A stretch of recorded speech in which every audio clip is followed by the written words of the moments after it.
you weren't awake, now you are. N6KN. Gosh, guys, I didn't realize I'm late. Well, all right. Good evening. This is Wilson, November 6th Echo Mike Foxtrot, your net control operator for the River City ARC Slow Scan TV Net. This serves for training. This net serves for training and practice and image transmission modes, and meets Wednesday nights at 9 o'clock p.m. on the N6NA repeater on 441.30 megahertz. River City ARC's members and all licensed radio amateurs are welcome to participate. If you wish to join the net or need to make a call at any time, please announce your call sign between transmissions and net control will acknowledge you. If an emergency should arise and you need the repeater, please contact the net control by saying break break. A double break signifies emergency traffic. The net will stand by for you until emergency traffic is terminated or the traffic is moved to another frequency. Stations who wish to check in or are asked to respond with their full call sign using the recognized ITU phonetic alphabet and their name. I will recognize each station before continuing.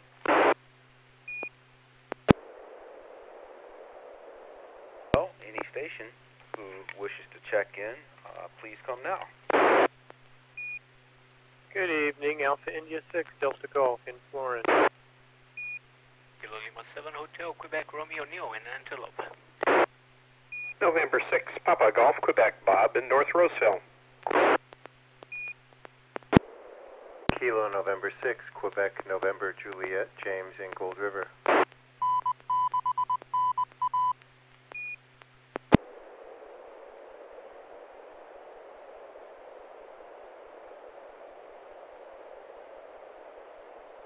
All right, very good. Well, thank you everyone for checking in. I've got a list so far with 4. That's Joel, AI6DG, Neil, Got Used, KL7HQR, Bob, N6PGQ, and James, KN6QNJ. Thank you. Any other check-ins?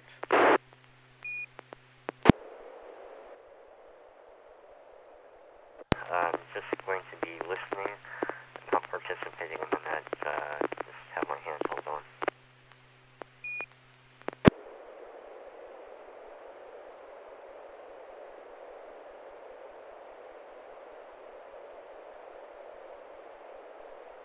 All right, was that KN6TBD doubling with Carol, KP4MD? I've got Carol checked in.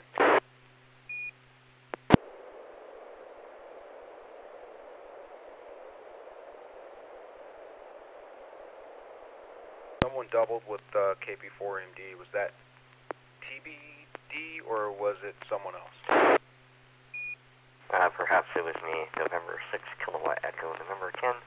And I was just saying that I won't be participating in tonight's night, but I'll have the radio on and listening. So you can skip me, but I'm out here listening. All right. Well, thanks for saying hello, Ken, and I'll have you there. And let's see. I thought I recognized your voice, but I didn't hear your call sign, so I got confused. But thanks for dropping in. Let's see. So, I guess I'm going to have to ask you again, Ken. Do you want me to check in with you as we go through the rotation? But you're not going to be transmitting, right? Yeah, negative on the participating, but positive on the, or affirmative on the listening. All right, very good. Well, let's get the show on the road. I don't have a photograph ready just yet. I'm still editing a photograph I'd like to send, so I would have wanted to go first, but we're going to have to turn it over to Joel this time. I like the order. Joel, you're early tonight, and thank you. So why don't we turn the crank with Joel, AI6DG. If you're ready to send a photo, please go right ahead. N6EMF.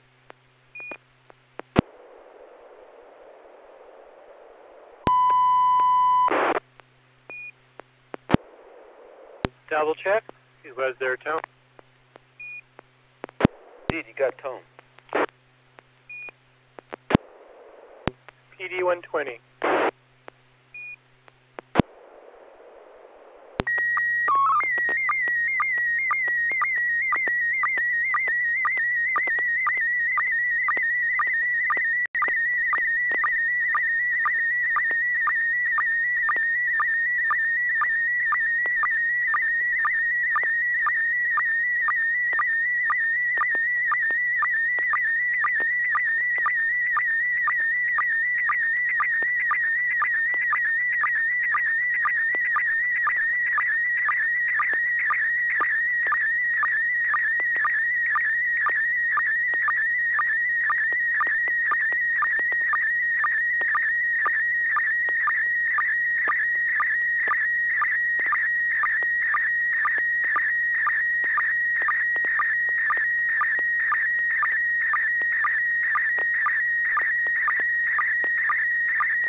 Joel, N6NA FM Net Control here, is able to copy the photo, the aerial view of what looks like it might be the Folsom Dam area with date stamp on the photo in the lower left-hand corner shows March 2014. Looks like it might be a poster or some type of print on a wall, maybe. So, nice photograph. What, 8 years old now? Wow. And it looks like the new road is in and everything. So, is there anybody that I can turn this over to? Neil, KL7HQR, would you like to comment, or how were you able to copy? Good evening, anybody. KL7HQR. Good copy, very, very good copy. I can barely see any of the spots. I'm not familiar with the area, so I don't know if you indicate this could be the Folsom. I don't know if it's Oroville. If we could see a little bit farther to the left, I would see the emergency spillway. That broke up on Oroville, but I don't know. But the copy was very, very good, very clear, and very good definition. So no problem at all, copy. Back to that. It might not be Folsom, but it sure looks like it to me. So it'd be interesting to hear from Joel what it is. I'm like 80 or 90% certain on that. So it'll be interesting. Thanks, Neil. N6PGQ, how copy? Well, the picture came through real well. Very few pixel pops. It looks to me like it is Folsom Dam. It appears to be an earth-fill dam, which Folsom is. And it looks to me like the road is complete that allows you to bypass going over the top of the dam. And it also looks like they are just starting work, or at least maybe halfway through, with the auxiliary spillway that allows them to dump out more water safely. And that's my guess, too, is that it's Folsom Dam, N6PGQ. All right, very good, Bob. I'd agree with you. Well, James, KN6QNJ, how copy? What do you see? This is KN6QNJ. It looks like an old picture of Folsom Dam. It came through very nice for me, very few pixel pops. Looks like it was taken from an airplane in 2014, which is the date in the lower left. I doubt we were using drones. I suppose today a picture like that would be taken with drones. KN6QNJ. All right, nice work, James. And, Carol, KP4ND, I can see that YouTube has Frank online. So good evening, Frank, W6NYX and 6EMF. And for watching on YouTube now, maybe including myself. So I can see what Carol has. It looks pretty good from my perspective, but what do you have for comments, Carol?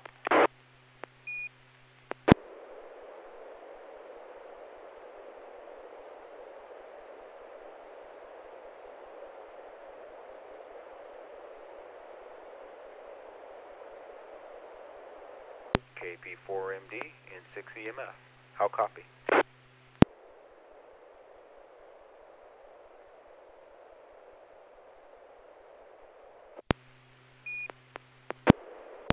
Very good, thank you.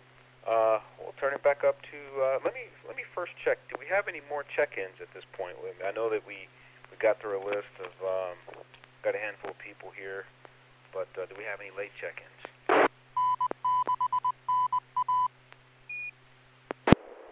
All right, very good. Well, Joel, you're up. Tell the story behind the Folsom photo. Yeah, Folsom Dam. And this is a photo of a photo, as is fairly obvious, and it's labeled March 2014. So this is, as was stated, the auxiliary spillway under construction. So at some point they decided that the original spillways on the dam itself, which you can just see a little bit of to the extreme left, you can see the spillways with those gates. but I guess they determined that if it was winter and the dam was near full and we had a monster storm, that the water would come down into the lake faster than they could release it, and that there was a risk of bad things happening. So they needed to build in another spillway to enable the emergency release of water should the worst case scenario happen. Not that, and I wouldn't want to be downstream if they had to use those, because this was part of a tour that the Elk Grove Flooring Club had a number of years ago. One of the club members was actually one of the project managers for this project and had access to the site. And we drove around the site, and we actually drove down into where the gates are and walked through the gates that I imagine now are underwater. I don't know what the site looks like now, but it was really impressive just looking at the scale of things and the size of things. And it's I used to know this area fairly well, and it's changed so much. That road that's coming down the center from kind of upper right to lower left didn't used to be there, where it comes around the corner up on the top of the photo and starts coming down. The road used to go straight and drive. The road drove across the levee and Folsom Dam, and it was really pretty interesting. But post 9/11, they decided that was a security risk, and they actually closed this road, which was a serious issue because it was a major commute route for a lot of people on the south side of the lake. So they had to build the road that you see coming across the center and a new bridge. And this was field trip, whatever you want to call it, was the first time I'd seen that road. So I hadn't been in that area for a long time at that time.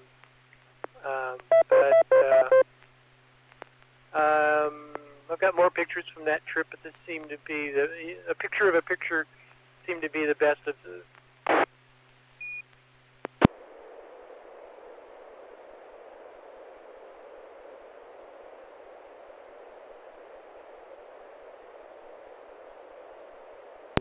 Did I cut out? So at what point?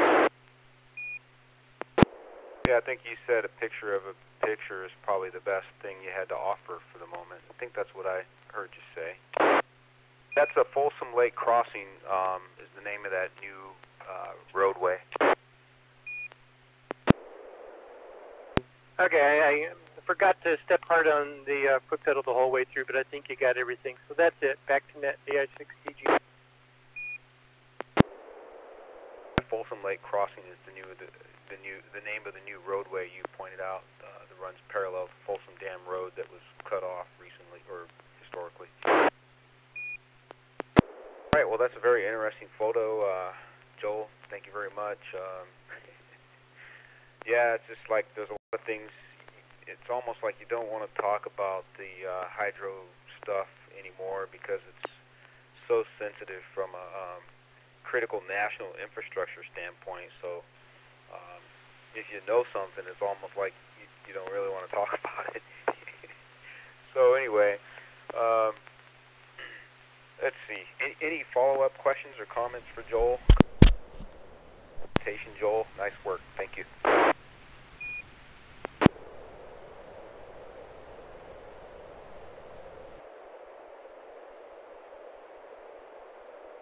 Oh, comment. Go ahead, comment.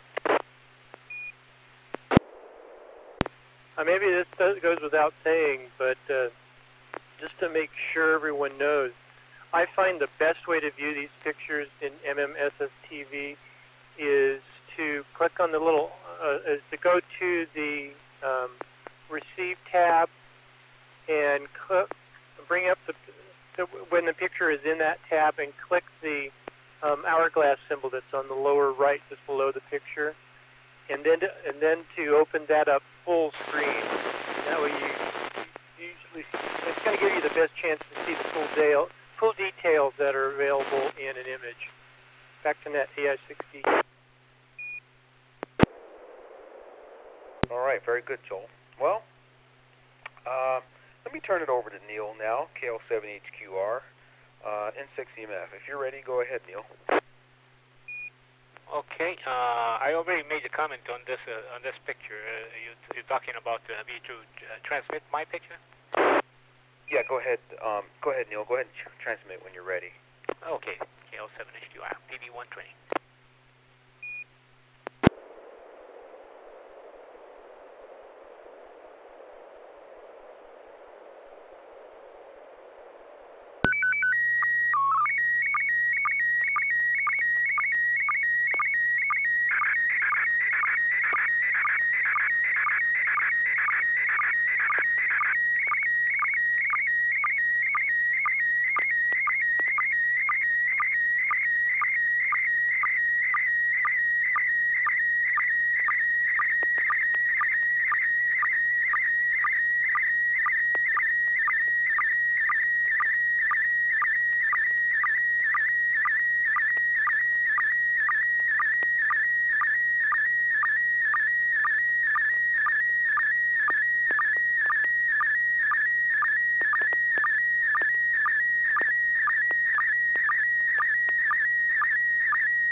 Neil, thank you for that transmission. It looks like I was able to successfully receive your photo. And this is going to be really hard for me.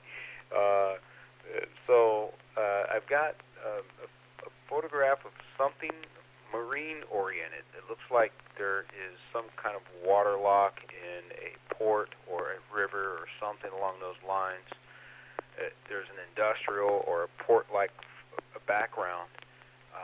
In the foreground, there's an inset picture on the lower right-hand side. It looks like it might be a really high-capacity crane of some kind, painted yellow, or some other kind of structure. But you know, let me turn it over to Joel for some extra fun. AI6DG. I'll turn it over to Joel for some see whether you were able to copy the photo and if you have an interpretation.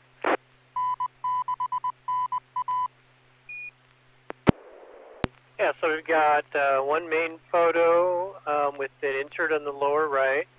The main photo, it looks to me like it's probably a dry dock. For, you know, you'd open the gates, the water would flow in, you'd float the ship in, you'd close the gates and then pump the water out. And there's like a river or a waterway. We can just barely see on the back side of the big hole that we're looking down into. And across the water from that, in the center there's a silo, and to the left of that some more industrial-looking types of buildings. And oh, there's a little bit of green that maybe is some sort of big ship, or well, not big ship, but medium-sized ship. And in the insert, yeah, it's craney-looking type of stuff. I don't know what the big yellow thing is. Maybe one leg of a big crane that we're not seeing all the rest of. But in the back, behind that, there's more cranes with with booms, and it's kind of a square-looking thing. I'm not sure what all is. So where could this be? There's lots of places down the Bay Area probably where this could be. But other than that, it could be any marine port area in the world. I don't know. How about Mare Island? Maybe somewhere down at Mare Island. Lots of stuff like this down there. That was actually a pretty important and naval hub during World War II. Back to net, EI6DG. All right, very good. That's a good push. That's some advancement along the lines of describing a great photo. Can't wait to hear from Neil about it. Well, thank you for that. Well, how about Bob, N6PGQ? How copy? Well, the copy is good tonight. Everybody's doing well.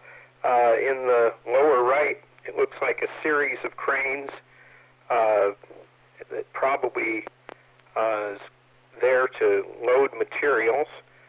The lock that I can see does not look like a very large lock. With the person's head in the lower left portion of the picture, the lock does not seem or appear to go for very long, so it's obviously not for large ships, or at least I don't think so. It's empty and the gate is closed. Looks like it opens out onto a river or an inlet, and the lake level is about the same height as at the gate at the end. So it'll be interesting to hear where this is. I don't recognize it, but that doesn't mean much because I don't travel very much in 6PGQ. Okay, fair enough, Bob. Well, next up, thank you, Bob. KN6QNJ. How about James? Well, it looks like something to do with a body of water that ships travel in. I'm assuming it's a lock, and the crane in the lower right must lift or move or drag something through the lock when it floods with water. I don't know where this is. Somebody suggested Mare Island. Maybe that's it. The picture came through really well, very few pixel pops. I'm very interested to hear more about this, KN6QNJ. Yep. Thank you, James. Carol, would you like to give an interpretation? I see what you see on YouTube. Looks like you're doing good on receive, and nice display, nice live stream. So some feedback there, and hello to Alf, KN6PRD, and that's great. How about Carol, KP4MD? How copy? What would you like to say about photo? Okay, first I'd like to check, are you hearing my audio okay? Sounds very good. Okay, yeah, I had to fix my audio. It was down for a bit. Well, I'm going to think of this as, I'm thinking that little inset there looks like the cranes they have at loading docks for container ships. And maybe what we're looking down at is the hold, the empty hold of a container ship, and looking at it from the bridge. I might be completely wrong, not a lock, because if it were a lock, I would expect everything in there to look a lot wetter than it looks. It looks pretty dry in there. So this is my guess. I'm probably wrong, but that's my guess. Over. All right, well, thank you for that. That was KP4MD. Thank you, Carol. And so, with that, we'll maybe turn it over to Neil, KL7HQR. Would you like to share a little bit of background on the photo? Thank you. Yeah, KL7HQR. Well, everybody's right on the money as far as being a dry dock. The reason I put the small inset on the bottom right-hand side, I was hoping to make it a little easier to identify what it is. But I think the resolution is not good enough. On the crane, and there are two letters, H and W. And this is the original International Dry Dock where the Titanic was set up and outfitted by the company that built it, Harland and Wolff, and it is in Belfast, in Northern Ireland. Our ship on a cruise stopped right next to it on that body of water on the other side, and then we took a tour. And the reason it looks a little bit shorter is because it's a little bit of a zoomed-in picture. Was on one of those hop-on, hop-off buses, and so I zoomed in a little bit to take a picture. So that gives you a little false impression of the size. But that's basically what it is. Harland and Wolff in Belfast, Northern Ireland, and the Titanic. And if you were to look back from the other side from our ship, we could see the building behind us, and there was a sign in there that said she was all right when she left here. Back to that. She was all right when she left here. Very cool. Well, thanks for sharing these photos from Ireland. Very cool. Do we have any follow-up points? Any questions or comments? So how long is this dock? I would guess 300 or 400 feet, but that Titanic sounds like it'd be a lot longer than. Actually, I don't know the exact distance, but I have a model of the Titanic in my ship collection, and it's in scale, and it is considerably smaller, less than 2/3 of a normal cruise ship today.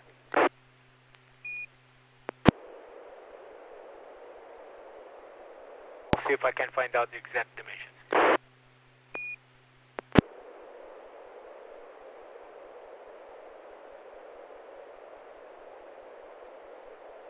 All right, well, got me curious. I am Googling right now. So what was the length of the Titanic? And let's see, apparently it was 882 feet long with 92 feet breadth. So that's interesting.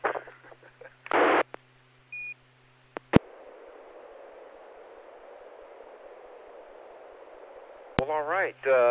Any other points on this photo? Very interesting naval architecture. How's that?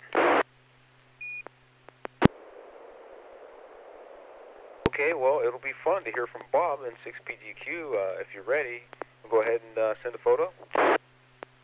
Okay, this should be PD-120 in 6PGQ.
Bob, I was able to copy a photograph that you sent successfully. I can see a pretty good brown photograph of a car part. It looks like a Ford V8 logo attached to some kind of grill.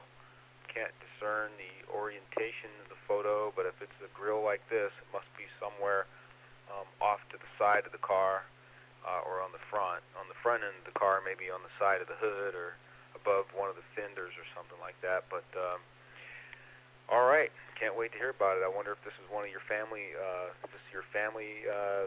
car that's been passed down generation to generation, and can't wait to hear about it. Let's see. So, Joel, how were you able to copy the photo? Excellent reception, a bar through the middle where the repeater ID'd. I'm looking for bugs, because if it's the front grille of a car, if it's been driven around, I would expect to see smashed bugs in it, and I don't. So my first guess would be the front grille of the car, but I'm just not so sure. But yeah, it says Ford V8, and it could be the front hood, it could be a bumper. I'm trying to think what would have a grill like that. The only thing I can think of would be the grill at the front of the car, but like back to Net, because I'd like to hear what it is. AI6TG. Yeah, I get the impression it's a grill that might wrap around the front of the car, so this could be the side. So when you pull up along the side of the car, you look over and you see the Ford V8 logo there. I'm just guessing, but thanks for that, Neil. Thanks, Joel. And how about Neil, KL7HQR? Well, knowing as little as I know about automobiles, I won't venture much, but the copy was really good. Very good as far as color and resolution and everything. I don't know. Could it be just an inside air conditioning grill? I don't know if Ford's... this could be of a not new automobile. It looks like an older automobile. They may not even have had air conditioning in the cars at that time. But anyway, good quality. I'm curious. Back to Net. All right. Well, it's probably something very interesting. Thanks for that, Neil. Well, how about James, KN6QNJ? This is KN6QNJ. The copy came through really nicely. There's a few things that it could be. The first thing that comes to mind is that this is one of the first ham radios made by Ford. I think that's unlikely, but it comes to mind. It does look like something that's on the interior of an old Ford, like, boy, I can't think of what it would be, but looks like something from the 30s or 40s, KN6QNJ. All right, well, that's a good one. We're getting close, I'm pretty sure. At least we're chasing out all the options by now. Well, I can see what Carol sees. It's a pretty good copy on YouTube, similar to what I have. And I want to check in with Carol, KP4MD. Did you want to comment on the photo? Yeah, sure. This is KP4MD. I have to say there's a common theme with all of Bob's pictures. He tends to zoom in on a minute detail of something and try to get us to guess what it is. Like just showing a picture of a nose hair and trying to guess what person it belongs to. I can't really say, and I don't really know much about cars. It looks like it's a car with 8 cylinders. That's all I'm going to say. Back to you. It's KP4MD. Maybe it's the early version of the V8 vegetable drink. I didn't know Ford had a hand in that. Is this the tomato crusher or the tomato strainer? Well, thanks, Carol. That was fun. Well, let me hear from Bob, after all, N6PGQ. What would you say? Okay, well, Carol has got me again. I always like to throw in just a little bit of a portion of something. So if you look in the bottom right corner, the brown piece that you see there is perpendicular to what you see in the middle of the picture, and the brown part that's in the very lower right corner is the left front fender of a 1938 Chevy, and the top brown part is its hood. On the side of it, the louvers are from a 1934 Packard, or excuse me, 1934 Pontiac. Wrong model. My brain has gone a little bit. And so it's a early custom car that was done by Dick Bertolucci here in Sacramento. And the Ford V8 emblem was just inserted into that little side portion just because my brother, whose car this is,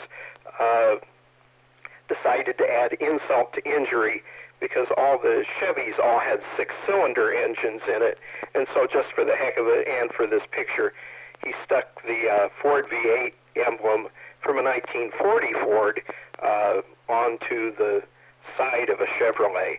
So that's what it is, and the car is in the process of being worked on right now. N6PGQ. We should have that one. That was an easy one. Well, thanks for that, Neil. You took it. You said what I didn't have to say.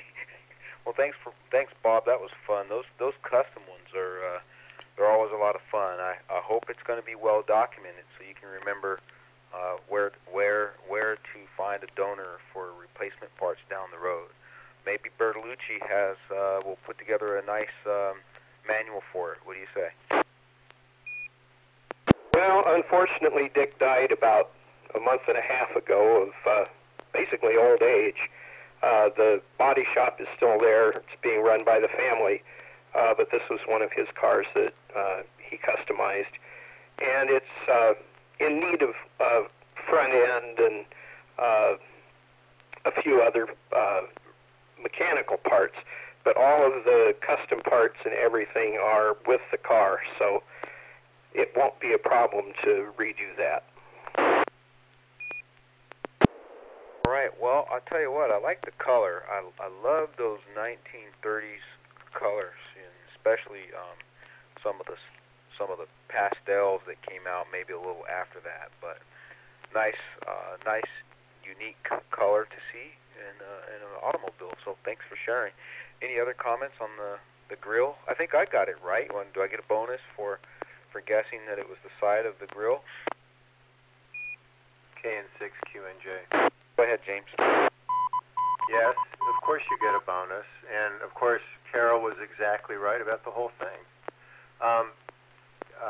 If you need students at American River College, I know one of the instructors in the auto program, and they would love a chance to work on the front end of a car like this. KN6QNJ.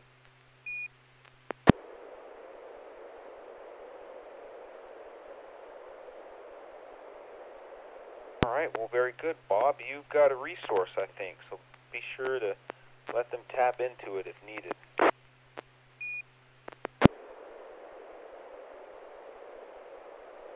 Okay, I'll put that in the back of the mind, N6PGQ.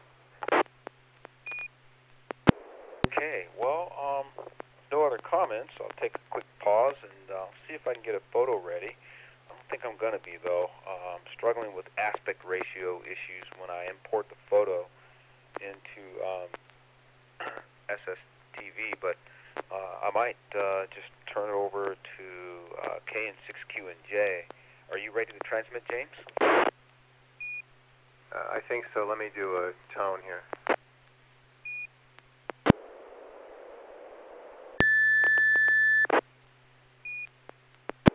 All right, I think you've got tone. Okay, PD 120.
wow, that looks really unique, James. N6EMF, pretty decent photo. I can see one that's got a few pixel pops in it.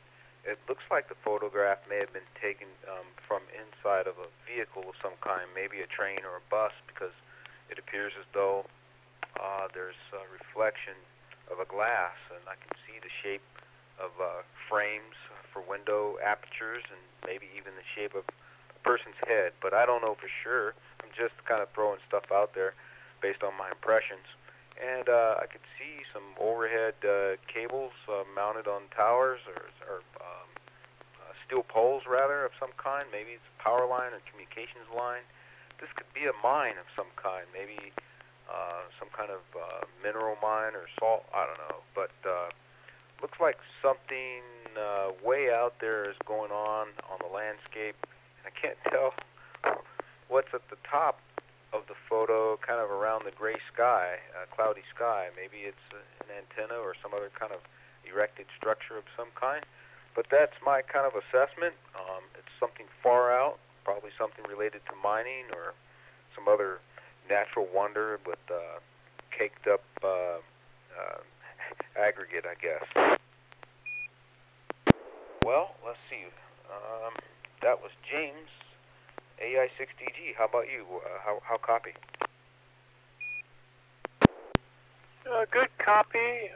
This is a very confusing photo because at the top we see sky and the tip of something pointing up just over on something else.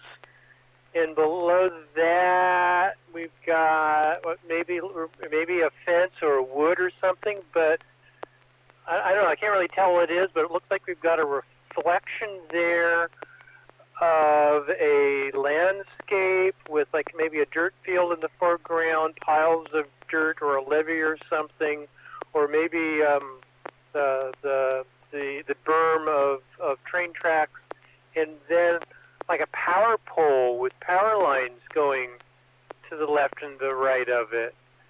So we're looking at it. Plus, you get, like you said, you've got a reflection of a window. So I think we've got multiple layers here because we've got reflections and objects. So some things we're seeing are what we're looking at, and some are the reflection of on top of that. So obviously we're in like a bus or a train or a car and looking out the window, but it's very confusing. Back to net, AI6DG.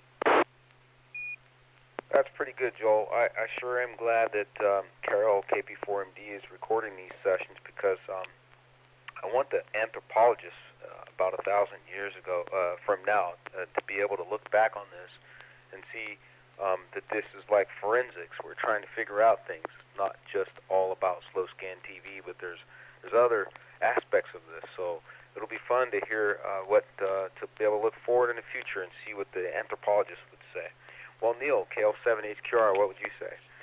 KL7HQR. Good copy, by the way. A few pops here and there in the dark areas, but listening carefully to what you guys are saying and trying to interpret here, I think I'm biased by, my mind is biased by what I sent, because as the picture was coming in, I was thinking, oh, we're inside a boat or a ship looking through the windows at a dock, one of the locks.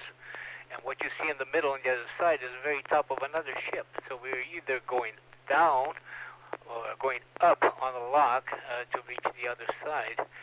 But then, so that what do you say about being power lines and power pole? I was thinking of being the division between the left and right side of the. But as you described, yeah, it looks more like power lines, really, and very interesting. Looking forward to hearing more what it really is. That's it. All right, this is getting good. Well, KP4MD, I can see what you see as usual, and would you like to comment on the photo? Yeah, this is KP4MD. I like your comment. about this that maybe some anthropologists will look back and see, analyze our culture by the way that we're interpreting this. I guess the next thing would be to send out a Rorschach blot and see what people read into that. We can do a psychological evaluation of everybody on the net. Just transmit out one of those Rorschach ink blots. To me, it looks like there's a yellowish type of wall, and there's some piles of dirt or gravel or something there. There's one right in the smack in the middle in front of the wall, and there's another one. You see a little bit of it off to the left. And then I don't know if that's really a power line on a pole in front of that wall. But just behind the wall, you see the peak of some tower there, that little red thing sticking out of the top. That's what it looks like to me. So that's my guess. Back to Nets, KP for MD. All right. Thanks for that, Carol. I appreciate that. Sprint, what was that? Southern Pacific Railroad, was it INT? Information Network or something? A lot of folks, some of us probably know that Sprint had its roots in railroad telecommunications. So maybe that's a telegraph line. Well, I think we get to turn it back up to James, KN6QNJ. What would you say? Well, I know I want to take you beyond the suspense. I like the idea that Carol suggested about a Rorschach test and try to guess what images we see in this. This was taken in 2010, I think in Fort McKay, Alberta. This is part of the Syncrude facility that mines crude oil out of the sands, or the tar sands, or oil sands, depending on who you're talking to. And what this is I forget exactly how high it is. I want to say more than 100 feet of sulfur blocks. The sulfur has been extracted from the process as they create the crude. Right. This eventually gets loaded on trains and then ships. I think China was one of the bigger customers for this sulfur, but it's sold and goes all over. But anyway, it's the sulfur byproduct of the refining process from the tar sands. KN6QNJ. Right, Canada tar sands. Well, it'll be interesting with oil prices getting high again. Those oil sands may fire up and start becoming economically productive more so than they were before. I'm guessing. And then the Rorschach, I'd never heard of before. If I have, I don't recall, but I had to Google that, and I can see what it is now. At first, I couldn't even pronounce it. So interesting. Well, yeah. I mean, I see cattle and birds in the image there. Also, one other thing is that we were in the back of a Chevy Tahoe or something, and I took this picture through the glass. So you were all right on that. KN6QNJ. All right. Well, maybe I didn't catch or didn't interpret accurately what you had to say. What is that wall? What is that material? Is that caked up sands, or is it some byproduct of the process? I think there was a double there. It's sulfur. Sulfur. Okay, all right. Is that a byproduct of the process, or is it something that's used in the process that's on stores, or what's happening there? It's a byproduct. It's removed from the oil when they try to refine it to get it ready for transport. All right. I wonder if there's a market for this stuff. Maybe they use it to make matches or something. I don't know.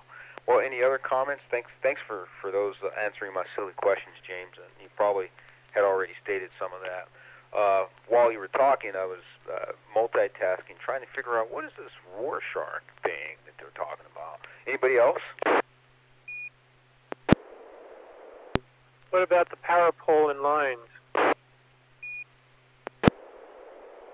Yeah, that is probably a power pole in line. I have other pictures that are provide more context, and they have to set up a lot of power. It's a very energy-intensive operation, which has been one of the controversial things about it.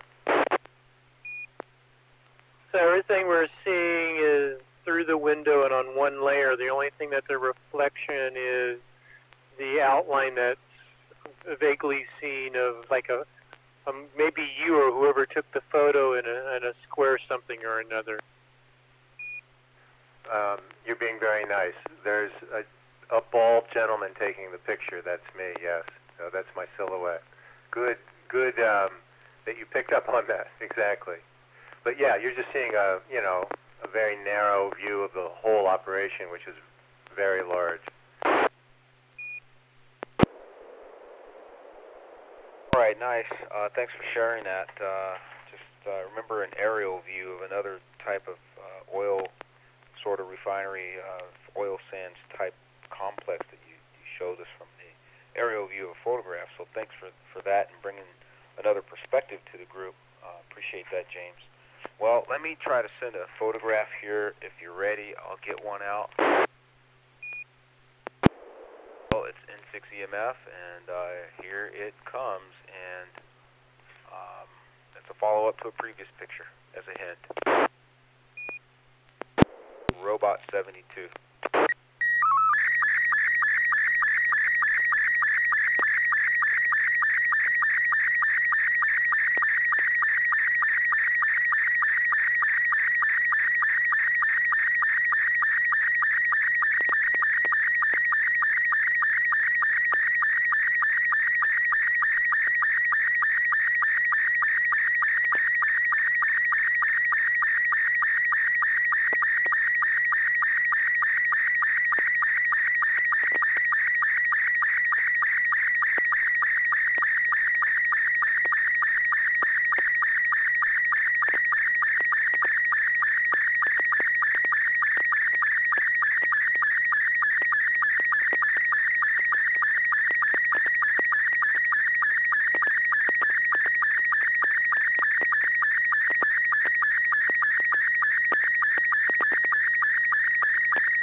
N6EMF has got his photo out and would like to just, as net control, go right up to the top of the list. Start with Joel, AI6DG. How copy?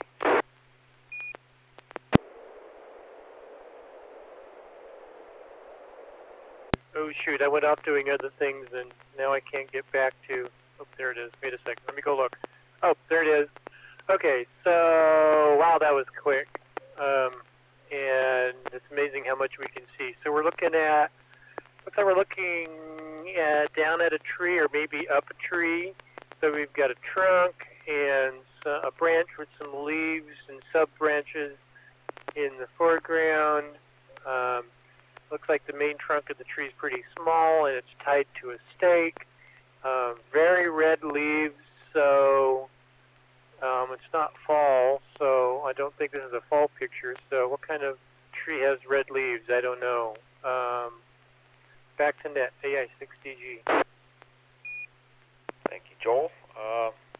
Appreciate that. KL7HQR. How about Neil? How copy? Yeah, KL7HQR. Yeah, good picture, good copy. It looks like it's looking down, see against the grass, and not much else to add to what Joe indicated. I wish my wife was here because she probably would identify plants, animals, birds. But I see some green area as well. So I don't know if the greens are the newer leaves, and they turn red as they grow. So the only even know if this is edible fruit producing or just ornamental tree. So back to that. All right. Well, thank you, Neil. I will try to answer the question. How about Bob, N6PGQ? Well, I don't have a whole heck of a lot more to add. Very few pixel pops. Everybody's been really good tonight. Looks like green grass down on the bottom. The tree is staked to a piece of wood and wrapped with green tie, plastic tie. It probably is fall since the leaves are a little bit reddish and curled at the bottom, but I don't know. I don't know much about plants. I'd have to talk to Neil's wife too, N6PGQ.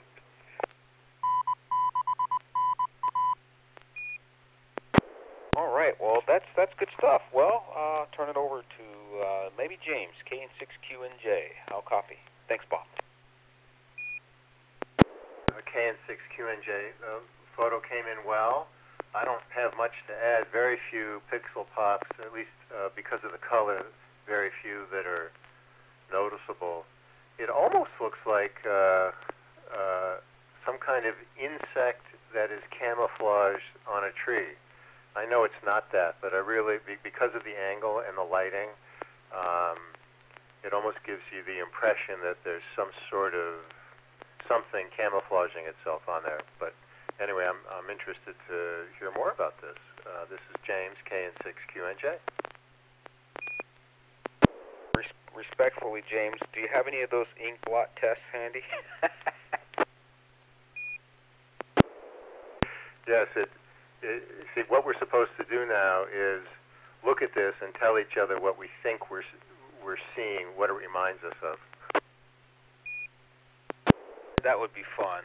Okay, so thanks for your comments. That's amazing. I wouldn't have seen an insect, but when I kind of cross my eyes a little bit and look at it from different angles, I could definitely get that sort of impression. So it makes sense. It does look kind of creepy in a way, like a large, different color praying mantis or something. I don't know.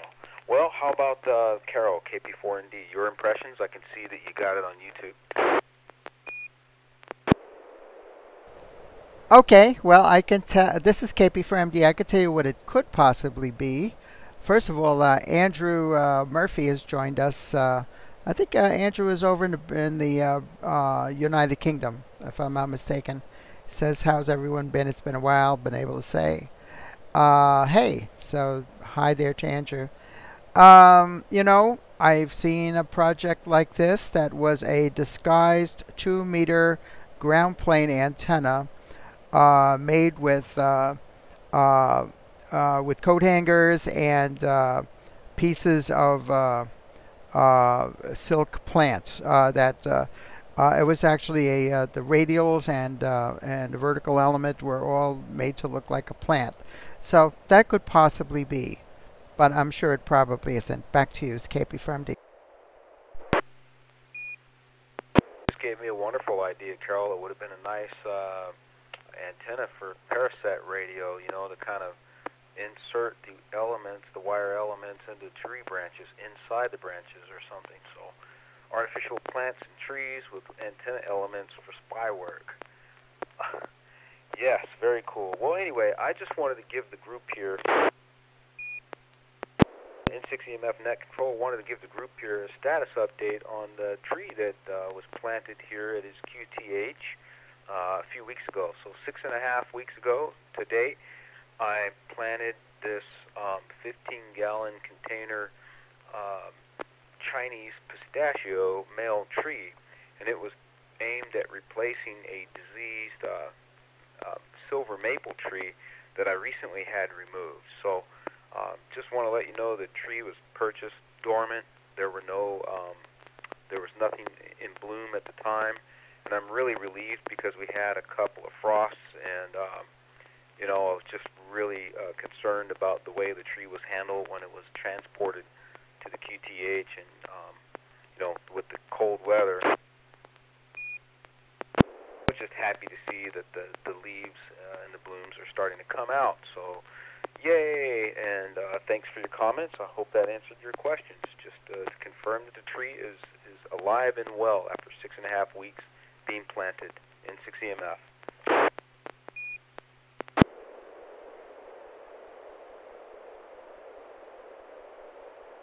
All right, well, if there's no comments or questions, I will turn it over to Carol, KP4MD, if you're ready to transmit a photo.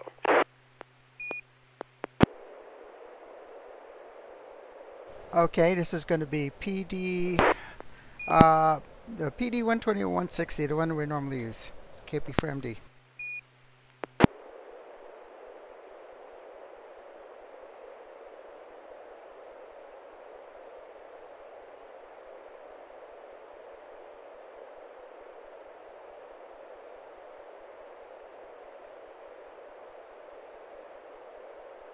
No audio yet, Carol.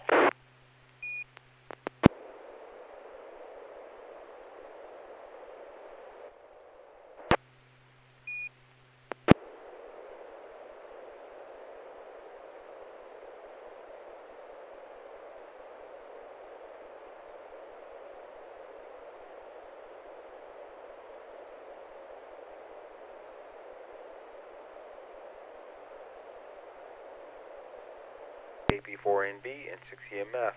Difficulty?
Alright, one of my favorite Sesame Street characters. He's got himself, by the way, it was a good photograph, so let me start off with that.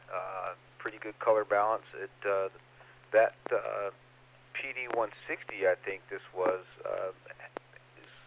presumably has better resolution, and it does. It looks nice. So nice work, Carol. I was able to copy a picture of the Cookie Monster from Sesame Street with his eyeballs crossed and he's got B is for Bofang. That's good enough for me. I love it. Okay, AI6DG. Joel, how copy? I want to see this as the title page on a presentation at Pacificon. I mean, this is just a great topic and a great start for a talk.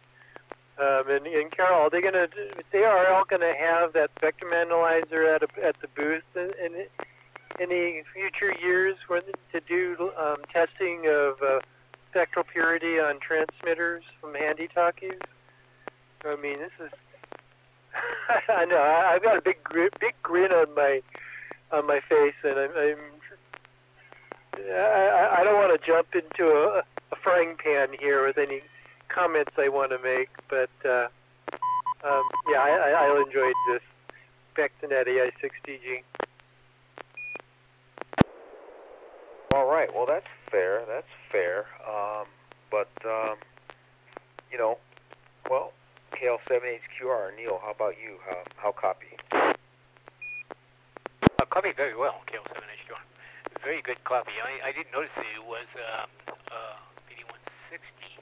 I have full screen here, so I didn't notice the mode, but very good copy. Of course, with a white background, the specs are much more visible, but very good definition, mainly on a character there. You can see all the details of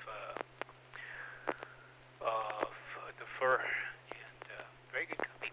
No problems at all. Now back to it. I think there's a lot of value in that hand strap that goes with the radio. Thanks, Neil. N6PGQ. Bob, how copy? Oh, copied very well. You know, a few pixel pops in the white. Yeah, I agree with what everybody else is saying. It'd be nice to bring a spectrum analyzer to Pacificon and show people why you really probably shouldn't buy a Bofang. The price of the Yaesus and ICOMs in their entry-level handheld is not that much more, and you get a much nicer quality radio. N6PGQ. Yeah, I can't disagree with you overall, Bob, but those Baofangs are packed with all kinds of features, so it's hard to resist, I think. But anyway, I've got a trusty Yaesu FT60 that I really like, and I do have a couple of Baofangs, but anyway, I got some applications for them. Let's hear from KN6QNJ. James? The picture came through really well. I think it made us all laugh, which is great. I would love to have a deeper discussion about this. I am so tempted to get one of these for each car just to have it in there, but I've never actually used one, although I know people really like them. So it'd be very interesting to have different Sesame Street characters have a debate comparing Bofang to Yaesu to ICOM to Kenwood. KN6QNJ. That would be very interesting to have the different Sesame Street Muppets, or the kind of going at it, or comparing and contrasting, or maybe a collaborative brainstorming session about radios. I would like that too. How about Carol, KP4MD? You sent the photo, and well, what are your thoughts you'd like to share on it? Thank you. Okay, yeah, this is KP4MD. It's PD120. I'm sorry if I gave the wrong number. I was just a little confused myself. But this picture was actually a comment that I sent on it was a response to a post that somebody put on Facebook that the Ukrainian army has captured some of these Baofeng radios from the Russian troops that they've captured. And they also had lists of frequencies they were using. It's really interesting that the Russian army is using this awfully cheap radio that's very easy to intercept and very susceptible to jamming. But you know, they just made that comment, and I said, "My gosh, you know, this is, you know, perhaps it kind of reflects the whole problems that they're having with their planning and the logistics. Maybe they're so strapped for cash, which I'm not surprised, with all of the sanctions going on now, that they have to depend on $25 or $20 radios in the field, and perhaps this is part of the wartime support that China is supplying, and if it is, it's pretty pathetic. But that's what I'm saying. You know, you're playing with people's lives, you know, and you're giving them something essentially equivalent to a toy, which I think that's you know, OPSEC. That's Operation Security is one of the when I was in the military, I was in the Navy. I wasn't a combatant. I was a medical officer, but they always talked about OPSEC, Operation Security. It's something that was as easily overheard as a Baofeng. Is something that probably, you know, what were they thinking? Were they thinking that the Ukrainians were still using Dixie cups and strings, that they didn't have a way of listening into these things? I don't know. But yeah, Cookie Monster.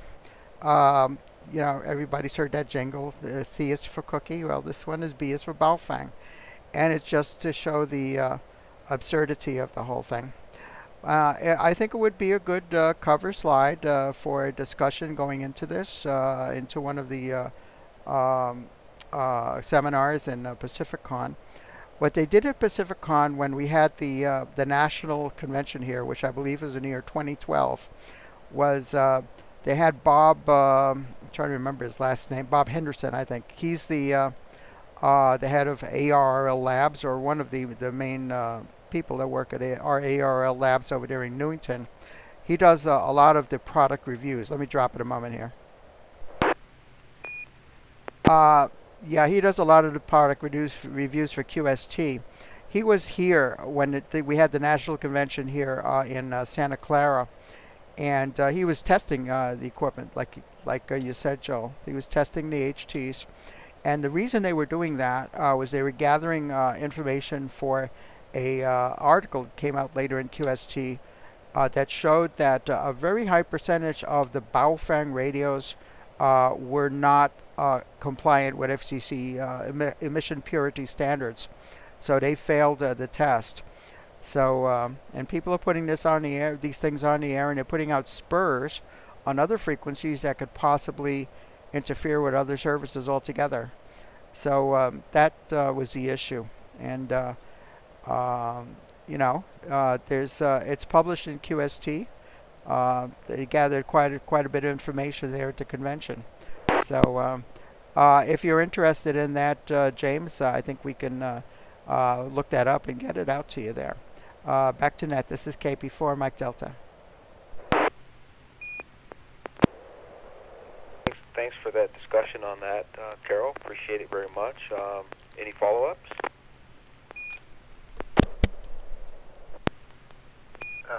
This is N6NA Thanks, Carol. Yeah, I'd be interested in seeing that. I think in a recent QST magazine they reviewed one of the Baofengs, and they seem to like it. So I guess I'm a little bit confused.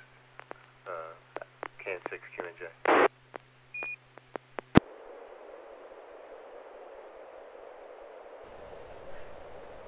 Yeah, hello? Model or something, something that has a little bit more quality control to it. It'd be interesting to see. Carol, if you're going to be sending anything out, I don't know if you're going to do it via email or Discord, but I sure would like to see a copy as well, or a link. So thank you very much if you do send it out. Yeah, sure. I'll go ahead and do that. I think there is a company here in the United States called Baofeng Tech that takes some of the equipment that's coming out of China and puts a little tougher quality control on it to make sure that it passes FCC specs. But this study was done in the first years when Baofeng was first releasing their UV5. So perhaps these later models that they're reviewing now in QST are in compliance. Back to you, Wilson. Yeah, it's pretty cool. You can get a really good high quality radio from Yaesu now for $89 in some cases, and I know you could probably buy 5 or 6 Bofangs for $100, but you know how that goes. So I enjoy Yaesu handhelds. I just really like them. I think they're worth the money, but at the same time, Baofeng might be good for very low power use, or like I'm thinking about doing some very low power experiments at home, and I think that having a Baofeng turned down and maybe even attenuated would be very useful for that. Just my opinion, thinking out loud. Any comments, questions on that? We're just about ready to wrap up the net. Comment. Go ahead, Joel. Like to hear it.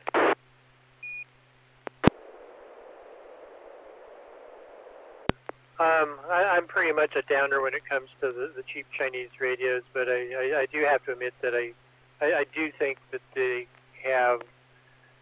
can have a purpose or a function, and they're for a lot of people, they just want to get into it quick and cheap and see what it is, and for them I can see maybe it being a viable entry, as long as they realize that it's just an entry and the issues, and to upgrade from at some point very quickly. In other words, know what you're getting into. Although the problem about the spectral impurities and basically them being illegal, yeah, that's kind of hard to get around. Back to net AI6TG. One of those things that could be argued all night long, but I think there's still merits to the radio. They have flashlight on them, or many of them do. They can receive broadcast FM, 88 to 108 FM, which is pretty cool, because where now can you find an FM radio to listen to for $25 anymore? And if it might be a pretty good receiver for just general communications receiving. So even if you didn't want to use it as a transmitter, so just my thoughts on it. Nice to have, but I'm not really in the market for one. But I hear all the pros and cons. Well, thanks for the discussion, and I'll give one more pause for a round of discussion, see what we got. It'll be interesting to see how many are available at Hamfest on Saturday, KN6QNJ. Also, Carol, thank you for the background discussion about how they're being used in the war right now in Ukraine. That was interesting.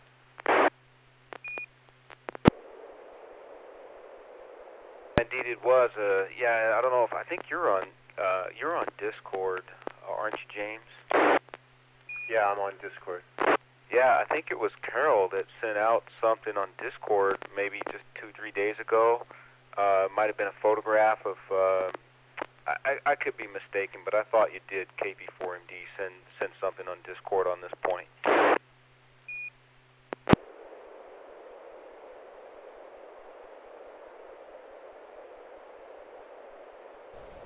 About the Russian radios, but anyway, I guess what I'll do is I'll wrap up the net.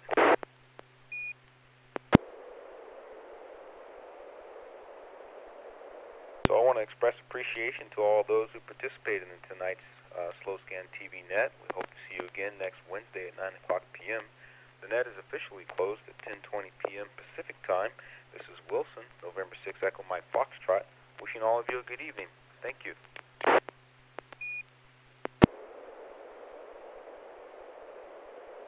7-3, and have a very good evening. Thank you for the nets. This is KP from Declare.